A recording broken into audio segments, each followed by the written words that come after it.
भैया এত সামনে কেন গেছে? পিছে আসেন। একটু জায়গা দিন।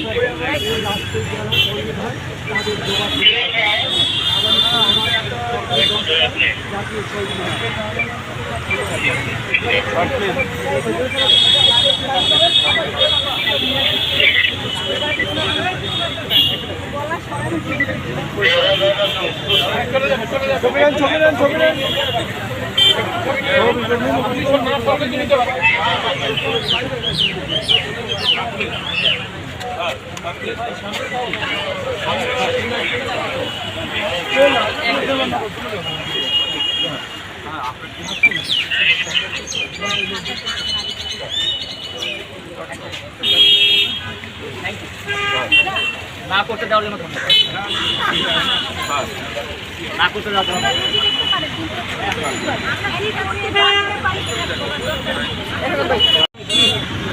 মানে এত হাইপার কেন ভাই আপনাদের? হাইপার না তো, উনি হাইপার। দেখেন ওনাকে ধাক্কা দিতে হবে। জিজ্ঞেস করেন তো।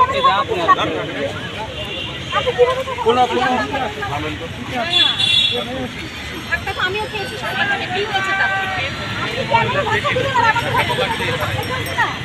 সব কিছু কি 60 থেকে 5 বছর সব কিছু দেখা যায়? এই অনলাইন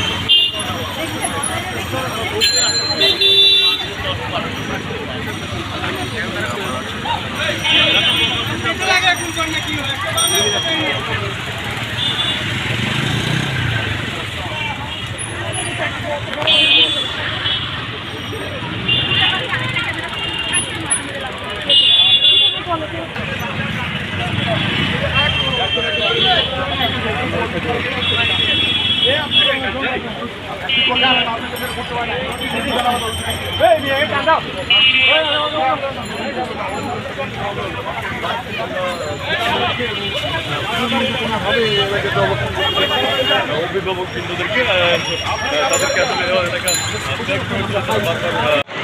কেউই এখানে দাঁড়াতে পারবে না।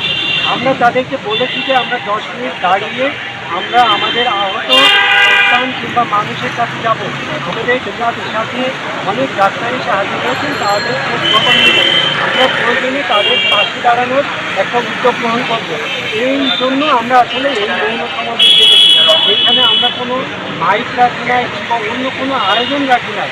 আপনারা দেখতেই পাচ্ছেন যে আমরা একদম খালি হাতে এখানে এসেছি, অথচ আমাদেরকে রাষ্ট্রের আইনের কথা বলা হচ্ছে, সংবিধানের কথা বলা হচ্ছে, ডিএমপির পরিপত্রের কথা বলা হচ্ছে।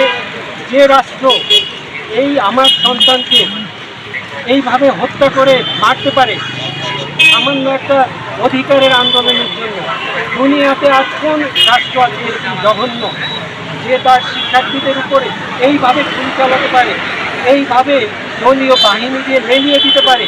আপনারা দেখেছেন ঢাকা মেডিকেলে যখন আহত হয়েছিল তাদের উপরে তারা হামলা করেছে এবং হামলা করে তাদেরকে বের করে দিয়েছে। এবং আপনারা জানেন চট্টগ্রাম বিশ্ববিদ্যালয়ের একটা ছেলে চট্টগ্রাম মেডিকেল সহ বিভিন্ন হাসপাতালে ঘুরে ভর্তি হতে ব্যর্থ হয়ে তারপরে ঢাকায় এসেছে এবং ঢাকা থেকে সে মৃত্যুবরণ করে চিরঙে ফিরে গেছে চিকিৎসার অভাবে। সুতরাং আমরা বলতে চাই যে আমরা আইন শৃঙ্খলা রক্ষাকারী বাহিনীর সাথে সংঘর্ষে যেতে পারি না। আমরা অভিভাবক, কিন্তু আমরা এটা মেনে নিচ্ছি।